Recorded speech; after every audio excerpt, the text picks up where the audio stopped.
Eu gostaria que você abrisse a sua Bíblia neste momento, em Êxodo capítulo 16, Êxodo capítulo 16, versículos do 1 ao 10, Êxodo 16, do 1 ao 10.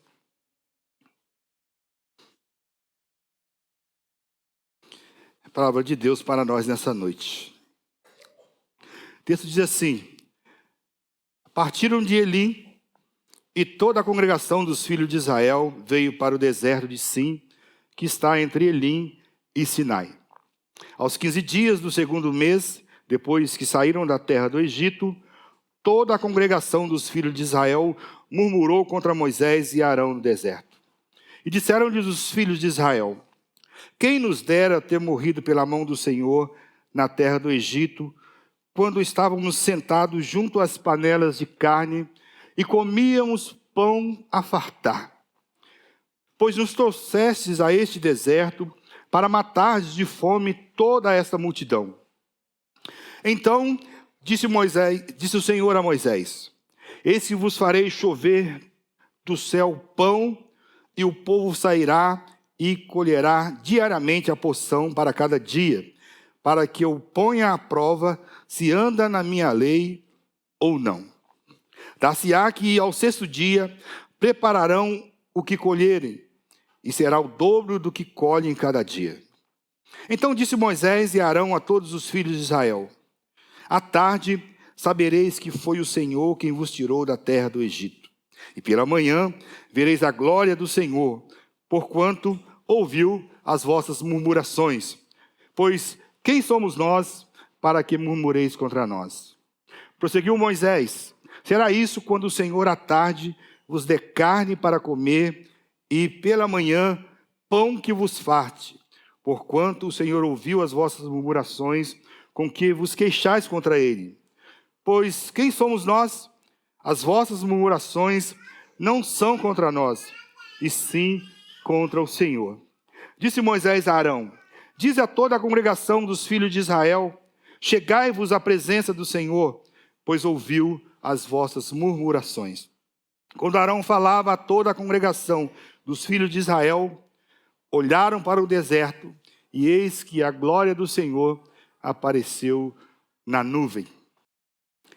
Uma mãe solteira com uma filha criança estavam passando por sérios problemas financeiros. Então ela resolve pedir ajuda pelas ruas da cidade. Mãe e filha, em um ato de extrema humilhação, pedem auxílio a todas as pessoas que passam por elas. Infelizmente, sem sucesso. Ninguém lhes dá nenhumas míseras moedinhas. Mas de repente existe um jovem de longe observando tudo aquilo, e ele se aproxima daquela senhora, e aquele jovem era um vendedor de laranja, e diz para ela: olha, eu gostaria de ajudar vocês, mas eu não tenho dinheiro. Mas eu tenho esse saco de laranja e eu vou dar ele a vocês. Aquela mãe abre um sorriso de orelha a orelha e, com grande alegria, recebe aquelas laranjas.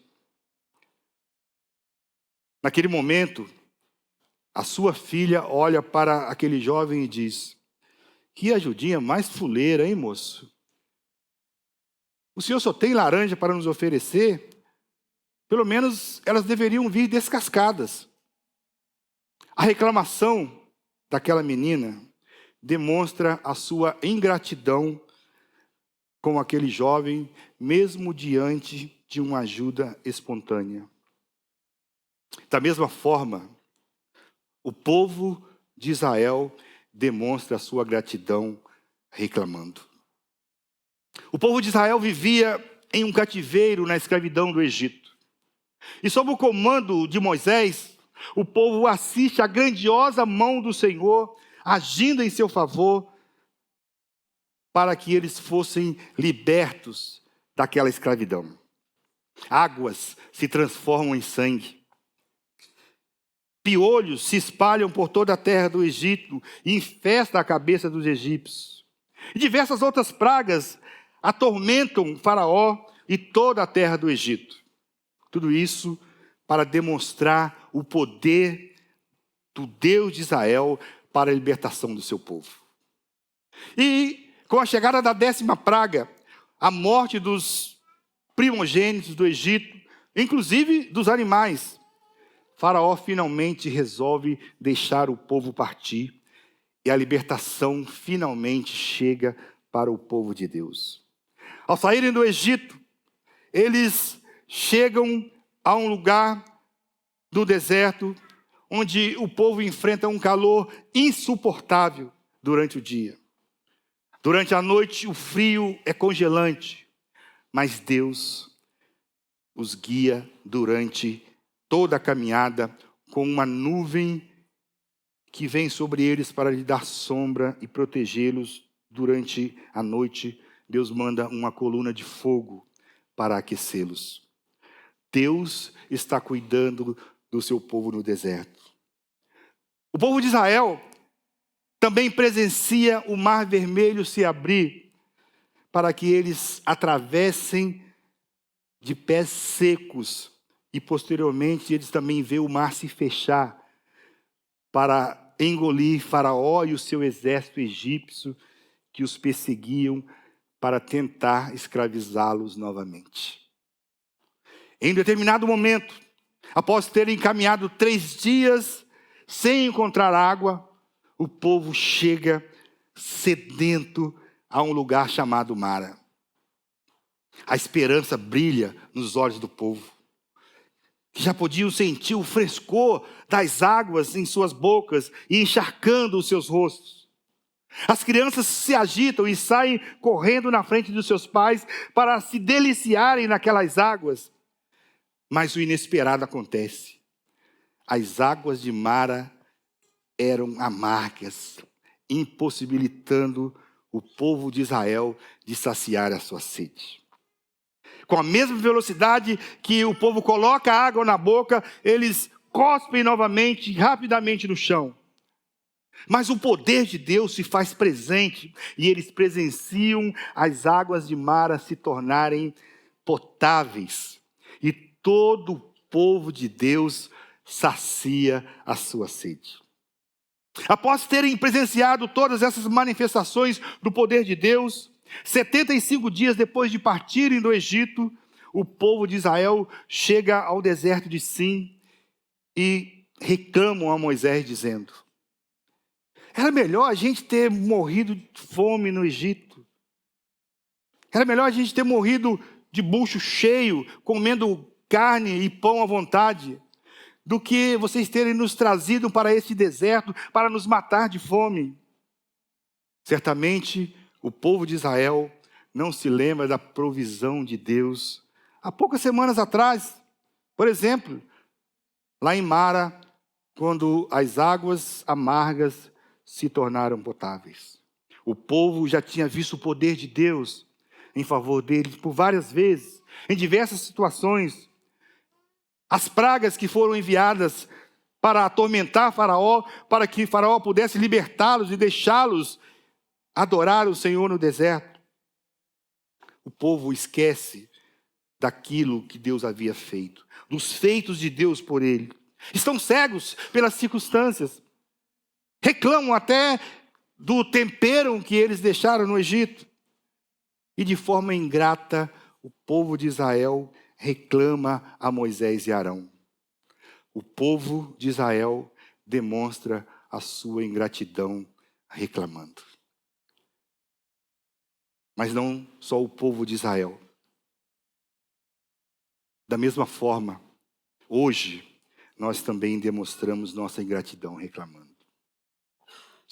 Quando eu cheguei no seminário, alguns anos atrás, eu estava vivendo um momento de intensa gratidão a Deus. Grato por tudo aquilo que Ele tinha feito por mim, pelas bênçãos que Ele havia derramado sobre mim, de como Ele me resgatou de um mundo de pecado e me trouxe para a sua presença e me restaurou. Deus me sustentou em minha decisão de me afastar de tudo, de emprego, família, amigos, para ir ao seminário, para me preparar para o ministério, eu pude presenciar a boa mão de Deus. Eu pude presenciar o poder de Deus em minha vida, com todas as coisas que cooperaram para que eu pudesse chegar até ali. Mas com o passar do tempo, algumas coisas começaram a ser diferentes do que eu esperava. Algumas situações adversas começaram a me incomodar. E, fatalmente, a reclamação passou a fazer parte do meu vocabulário. Eu reclamava do seminário, da distância da família. Eu reclamava dos professores, de alguns professores do seminário. Eu reclamava até mesmo da minha situação financeira. E eu não conseguia ser grato a Deus por tudo que Ele já tinha feito, diante de todas as circunstâncias. E eu nem me recordava mais de tudo que Ele tinha feito e continuava fazendo por mim. Eu demonstrava ingratidão ao Senhor. Muitas vezes, as reclamações, consequentes ingratidões, fazem parte da nossa vida. E elas fazem parte da nossa vida mais do que as orações de gratidão a Deus por tudo que Ele fez, por tudo que Ele ainda continua a fazer por nós. Alguns dias atrás, eu vi uma frase no Instagram que dizia: a reclamação denuncia um ingrato. Isso é verdade.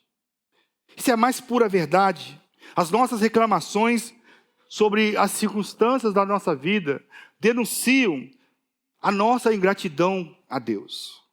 Nós demonstramos a nossa ingratidão, assim como o povo de Israel, reclamando de muitas coisas. Mas, ao retornarmos à história do povo de Israel, nós percebemos que Deus é gracioso, apesar da reclamação e ingratidão do seu povo.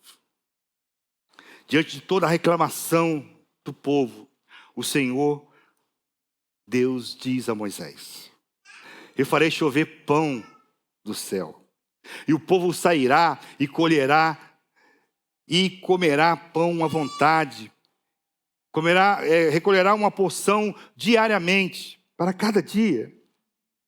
Moisés ouve aquelas palavras e fica muito alegre. As palavras alegram o seu coração e ele corre para o seu irmão Arão para contar aquilo que Deus havia falado, para levar a notícia até o povo. O povo está faminto e inquieto. As crianças pedem alimento aos seus pais, pois estão fracas de fome. E a reclamação do povo aumenta ainda mais. Todos estão sem esperança. De repente surge Moisés e Arão para lhes falar: povo de Israel, essa tarde vocês saberão que foi o Senhor quem os tirou da terra do Egito. E amanhã vocês verão a glória de Deus se manifestar sobre vocês, pois Ele ouviu a reclamação de vocês. E isso acontecerá quando o Senhor der a vocês pão à vontade pela manhã e carne pela tarde. O povo ouve tudo atentamente e ansiosamente espera o outro dia para ver se de fato aquilo aconteceria, para ver se de fato Deus iria cumprir aquela promessa que Ele estava fazendo. As crianças nem conseguem dormir de tamanha ansiedade para que o outro dia chegue logo. No outro dia, bem cedo, o povo se levanta e não acredita no que vê. O chão está todo coberto de pequenas fatias de pão. As crianças saem em disparada para encher os seus bolsos com o que já não cabia dentro das suas bocas. A alegria é imensa e toma conta de todo aquele arraial. As mulheres pegam os cestos e recolhem a quantidade necessária para alimentarem a sua família. Podemos comer até passar fome. Podemos comer até nos fartar. Encher a boca de pão, diziam as crianças. Essa alegria se torna ainda maior no início da tarde, quando um enorme grupo de codornizes invade o acampamento. Estava aberta a caça às codornas, gritam os homens, e eles arrematam uma por uma com um golpe de cajado. O povo se alimenta de pão e de carne, à vontade. E Deus é gracioso, apesar da reclamação e ingratidão do seu povo. Essa graça foi demonstrada de forma perfeita na pessoa de Jesus, ao dar ele a sua vida pela humanidade que se voltava contra Deus em imensa ingratidão. Mesmo quando a humanidade vivia distante de Deus, em completa ingratidão, Jesus deu a sua própria vida em nosso lugar, demonstrando a graça de Deus em nosso favor. Jesus é o pão da vida. E ele afirma isso em João, capítulo 6, 48, dizendo: eu sou o pão da vida. Os seus antepassados comeram maná no deserto, mas morreram. Todavia, aqui está o pão que desce do céu, para que quem coma dele não morra. Eu sou o pão vivo que desceu do céu. Se alguém comer este pão, viverá para sempre. E este pão é a minha carne que eu darei pela vida do mundo. Jesus é o perfeito pão dos céus, que dá a verdadeira vida a todos aqueles que se alimentam dele. Ou seja, aqueles que creem que ele é o unigênito Filho de Deus, o Salvador do mundo, aquele que deu a vida para que nós tivéssemos vida, aquele que abre os seus braços e é pregado na cruz por mim e por você.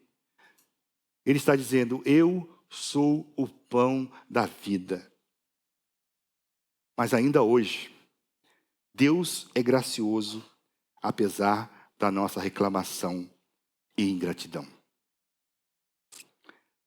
Charles Plumb era um piloto americano de um avião durante a Guerra do Vietnã. E a história diz que Charles era um homem arrogante e reclamão. Para ele nada era bom o suficiente.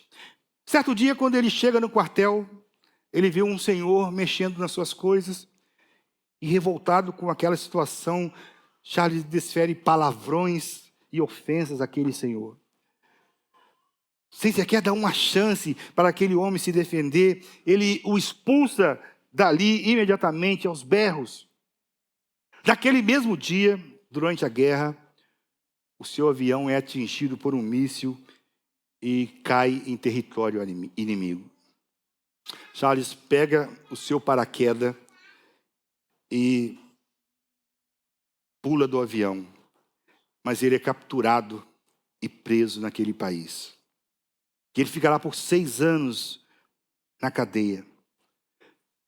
Quando Charles foi solto, ele retorna para os Estados Unidos. E um certo dia, ele estava em um restaurante, assentado para almoçar, quando ele é abordado por um senhor que lhe pergunta: você é Charles Plumb? E ele diz logo para aquele senhor: sim, eu sou sim. E você é aquele homem que estava mexendo nas minhas coisas no dia que o meu avião caiu e eu fui preso. E aquele senhor se vira para ele e diz: sou eu sim. E você é aquele senhor mal educado que mexeu em minhas coisas, ele diz, sem a minha permissão. E aquele senhor diz assim: naquele momento, eu estava colocando nas suas coisas o seu paraquedas que você esqueceu. E eu vejo que ele te foi muito útil. Assim é o nosso Deus para conosco. Deus é gracioso, apesar da nossa reclamação e ingratidão. Mesmo quando situações adversas nos acontecem.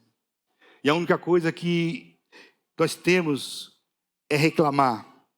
Deus ainda assim coloca um paraquedas em meio às nossas coisas. Porque Ele sabe dar bons presentes aos seus filhos. Até mesmo quando nós somos reclamões, mimados, como crianças mimadas que só sabem reclamar de tudo e de todas as coisas. Guarde isso em seu coração. Deus sabe tudo o que você está passando. Ele conhece a sua vida, a sua situação. A mão poderosa dele está sempre atuante para te abençoar, para abençoar a sua vida. Substitua as suas reclamações por palavras de gratidão a Deus. Seja grato a Deus por tudo que Ele fez e por tudo que Ele ainda fará por você. Mesmo quando nós somos reclamões, Deus continua sendo gracioso e fiel para conosco. Em nome de Jesus, que esse amor de Deus por nós venha nos constranger nessa noite. Que nós possamos entender os seus propósitos, a fim de darmos graças a Ele em tudo e em todos os momentos, seja nos momentos difíceis, seja nos momentos bons, Deus é sempre gracioso para conosco. E em total demonstração de gratidão, que nós possamos render nossa vida a Ele, amando acima de tudo, vivendo a cada momento para este Deus que é fiel, mesmo quando nós somos infiéis. Que Ele te abençoe, que Ele faça você refletir sobre todos os momentos da sua vida, os bons e os ruins, e você possa então entender que Deus é um Deus que cuida de cada um dos seus. Para a gente refletir nessa noite, ao invés de murmurar, agradeça. A escassez de algo pode ser a bonança de outro. O povo de Israel reclamava da falta de comida, mas ele se esquecia que agora não era mais escravo do Egito. Em segundo lugar, Deus está atento às nossas necessidades. O povo comeu pão e carne no deserto. Há um lugar em total escassez, tanto de água como de comida. Deus foi gracioso com eles e eles não passaram fome. Terceiro, para a gente refletir, as circunstâncias nos mostram que temos um Deus que cuida de nós. Mesmo em meio às reclamações do povo, Deus não deixou de abençoá-lo.